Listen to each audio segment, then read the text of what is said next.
The military base moved like a living machine, a symphony of boots on pavement and orders echoing across the yard. The air smelled of disciplined gun oil and dust. On the surface, everything was perfect order, but just beneath, tension simmered like a pot about to boil. Among the formations stood Lieutenant Kara Hayes. Quiet, controlled, and unremarkable at first glance. She didn't carry the loud confidence of others.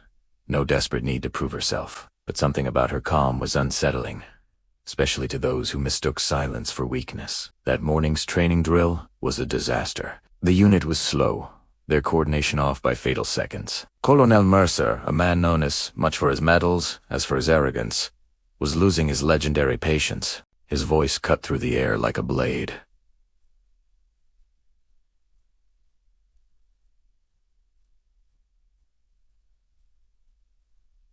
Again, he barked. The soldiers reset, sweat dripping, muscles burning under the sun. As the drill restarted, Kara spotted high-tech critical tactical error. The kind that gets people killed in a real operation. She stepped forward, her voice professional and respectful. "Sir," she began calmly, "the left flank is exposed. We need to adjust the—" She never finished. Mercer snapped. In front of the entire company, he stormed toward her, his face a mask of pure fury. Before anyone could react, he grabbed Kara by the hair and yanked her backward.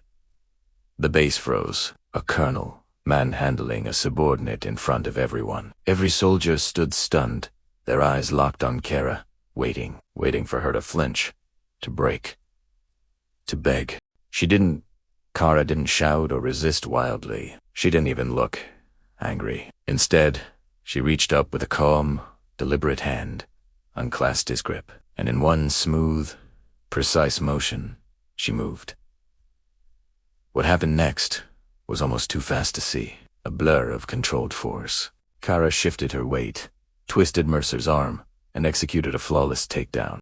In less than 3 seconds, the decorated colonel was flat on his back in the dirt, his wrist pinned, the breath knocked out of him. A silence fell that was heavier than any explosion. Dozens of soldiers stared, their eyes wide, barely believing what they'd just witnessed. Just as quickly, Kara released him and stepped back, her posture perfectly straight, her breathing steady as if nothing extraordinary had happened at all. Her voice, when she spoke, was calm, cold, absolute. "Respect isn't taken by force, Colonel," she said. "It's earned." Whispers rippled through the ranks. No one had ever challenged Mercer, let alone so completely overpowered him. But the real shock came next. Mercer didn't explode. He didn't shout. He just stayed on the ground for a moment, staring at the sky, visibly shaken, because he recognized the move. It wasn't standard army training. It belonged to a classified close combat program, one known only to the most elite special operations units. A system so secret, most soldiers didn't even know it existed. Later that day, the truth spread like wildfire across the base. Lieutenant Kara Hayes wasn't just a lieutenant. She had once served in a covert unit known as the Phoenix Division, a ghost program designed to neutralize high-level threats in seconds. Her uniform had no extra medals. She told no war stories, and she demanded no recognition. She had never asked for respect. She had simply earned it. From that day forward, Kara walked the base differently, not because her rank had changed, but because everyone else had. Soldiers straightened when she passed. Conversations lowered, not out of fear, but out of profound respect. And Colonel Mercer, he never laid a hand on another soldier again. Whenever Kara entered a room, he grew quiet, because he knew the truth the entire base had witnessed that day. Sometimes, the quietest warrior carries the loudest power. Thanks for watching. If you enjoyed this story, be sure to like, subscribe, and hit that notification bell for more.